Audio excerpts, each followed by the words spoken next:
আজি জাগিৰোডৰ সেমিকন্ডাক্টৰ প্ৰকল্পস্থলী পৰিদৰ্শন কৰে মন্ত্ৰী পীযুষ হাজৰিকাই।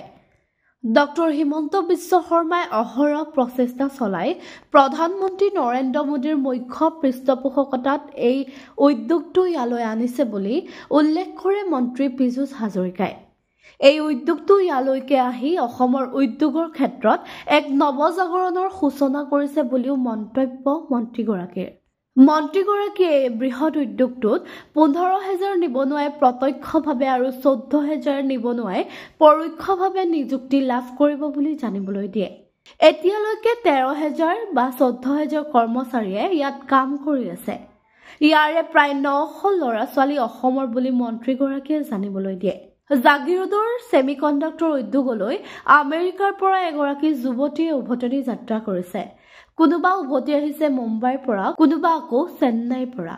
উল্লেখ্য যে মন্ত্ৰীগৰাকীয়ে আশা প্ৰকাশ কৰিছে যে ডক্টৰ হিমন্ত বিশ্ব শৰ্মাৰ নেতৃত্বত অসমে আৰু প্ৰাণ পাই উঠিব। অসমত উদ্যোগৰ নৱজাগৰণ হ'ব।